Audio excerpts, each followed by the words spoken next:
बिस्मिल्लाहिर्रहमानिर्रहीम अस्सलाम वालेकुम। अल्लाह पाक की रहमत करम फजल और शुक्र के साथ आज की रेसिपी करते हैं जी शुरू। जैसे कि आपको नज़र आ रहा है कि आज की इस वीडियो में हम बनाने जा रही हैं कच्चे आमों की यानी कैरी की चटनी, मीठी चटनी। आपने ये चटनी काफ़ी मेथड के साथ बनाई होगी, यकीनन बनाई होगी, लेकिन जो मेथड मैं आपके साथ शेयर करने जा रही हूँ ना, वो बहुत ही क्विक मेथड है, बहुत ही मज़े की चटनी बनती है और लंबे अरसे तक आप कैसे इसको स्टोर कर सकते हैं, क्या इसमें ऐड करेंगे, क्या आप इस चटनी को तकरीबन 1 साल के लिए भी यूज़ कर सकते हैं। ये सारे मेथड आपके साथ शेयर करूँगी आज की इस वीडियो में। तो चलते हैं जी तैयारी की तरफ। बिस्मिल्लाहिर्रहमानिर्रहीम। ये हैं जी कच्चे आम, इसी से अचार डलते हैं और इसी से आप काफ़ी ज़्यादा रेसिपीज़ बना सकते हैं। ये बहुत ही कम टाइम के लिए आती है और जितना शॉर्ट टाइम के लिए आती है ना, आप उससे बहुत ज़्यादा फ़ायदा उठा सकते हैं और काफ़ी ज़्यादा रेसिपीज़ इससे बना सकते हैं।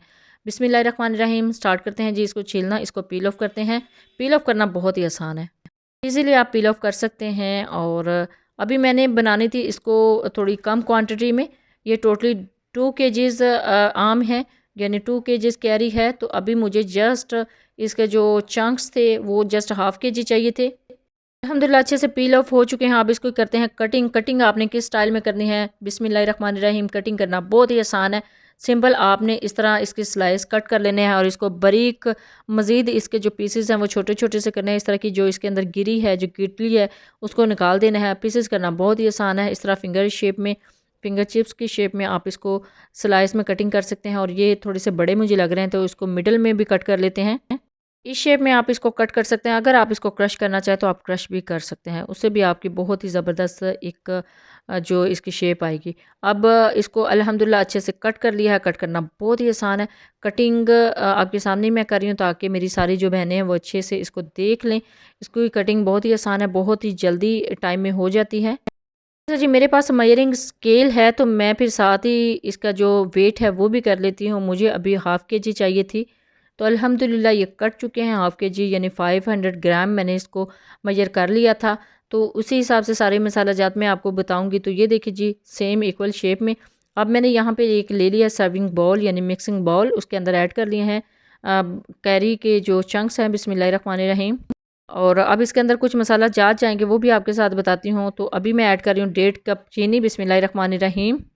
आधा किलो कैरी है तो 1.5 कप जो चीनी है वो बिल्कुल बेस्ट है। इसी रेशो से आपने भी डालनी है। अगर आप 1 किलो करना चाहें तो फिर आप 3 कप चीनी ऐड कर कीजिएगा। और ये देखिए जी, ये सुर्ख मिर्च पाउडर है हाफ़ टी स्पून, और थोड़ी 2 से 3 चुटकी हल्दी ऐड की है, और काला नमक है 2 से 3 चुटकी। और इसके साथ ही जाएगी जी हाफ़ टी स्पून कलवंजी। बिस्मिल्लाहिर्रहमानिर्रहीम। और अब इनको अच्छे से मिक्स करेंगे। और अब आपने इसके अंदर पानी बिल्कुल भी ऐड नहीं करना, आपने जस्ट इसको रख देना है तकरीबन 7 से 8 घंटे के लिए। 7 से 8 घंटे में ये जितनी चीनी है ना वो ऐसे ही मेल्ट हो जाएगी। इसको मैं कवर करके अभी रखने लगी हूँ। कवर करके जस्ट सिंपली आपने ऐसे ही रख देना है, तो चीनी सारी मेल्ट हो जाएगी और इसका पानी बन जाएगा। तो देखिए जी, अभी इसको कवर करते हैं। तकरीबन 6 से 7 घंटे के लिए मैंने कवर किया, आप चाहें तो 2 से 3 घंटे भी कवर कर सकते हैं।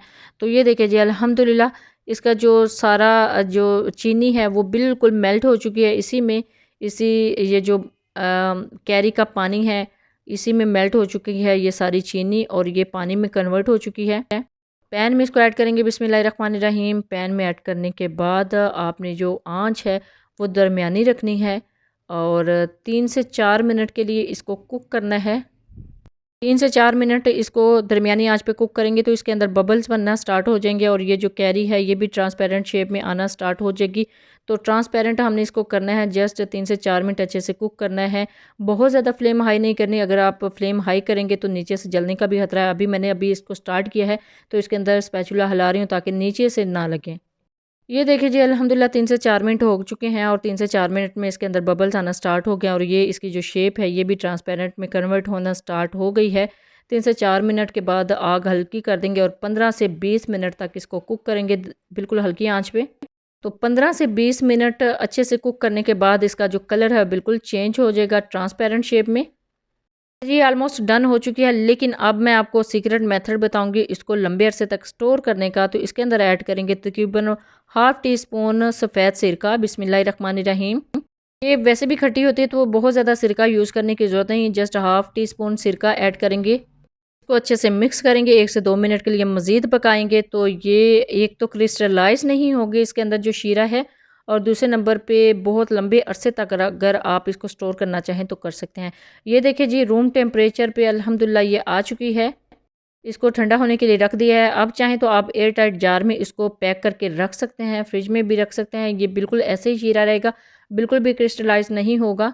और इसके अलावा आप इसको सर्व कर सकते हैं। बिस्मिल्लाहिर्रहमानिर्रहीम। ये मैंने यहाँ पे सर्विंग डिश ले ली है। ये देखिए जी, अल्हम्दुलिल्लाह अल्हम्दुलिल्लाह कितनी ज़बरदस्त इसकी शेप आई है। बहुत ही ज़बरदस्त ये बन चुकी है और ये ठंडा होने के बाद भी क्रिस्टलाइज़ नहीं हुआ। आप इसको लंबे अरसे तक स्टोर कर सकते हैं। जो मेथड मैंने आपके साथ शेयर किया है, आप इसको बना के अगर आप बड़े पैमाने पे कमर्शियल लेवल पे इसको बनाना चाहें तो वो भी बना सकते हैं।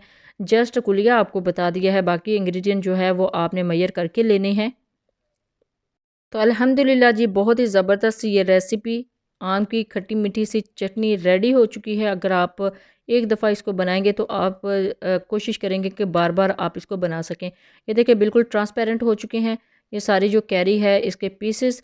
तो बहुत ही ज़बरदस्त ये चटनी बन के रेडी हुई है। आप इसको पराठे के साथ ले सकते हैं या फिर रोटी के साथ भी ले सकते हैं, और वैसे भी खाना चाहें तो खा सकते हैं। बहुत ही ज़बरदस्त ये जो मैंगो की चटनी है, आम की चटनी है, कच्चे आम की, कच्चे कैरी की, वो रेडी हो चुकी है। अभी इसको मैं चेक करने के लिए एक डिप में ऐड कर रही हूँ। कोशिश किया कीजिए कि जितने चेक करना हो उतना किसी डिप में लें। तो देखिए जी, अल्हम्दुलिल्लाह अल्हम्दुलिल्लाह कितनी ज़बरदस्त ये चटनी रेडी हुई है। तो जब भी बनाएं अपना फीडबैक ज़रूर दीजिएगा, दुआओं में ज़रूर याद रखिएगा। अल्लाह हाफ़िज़। Thanks for watching.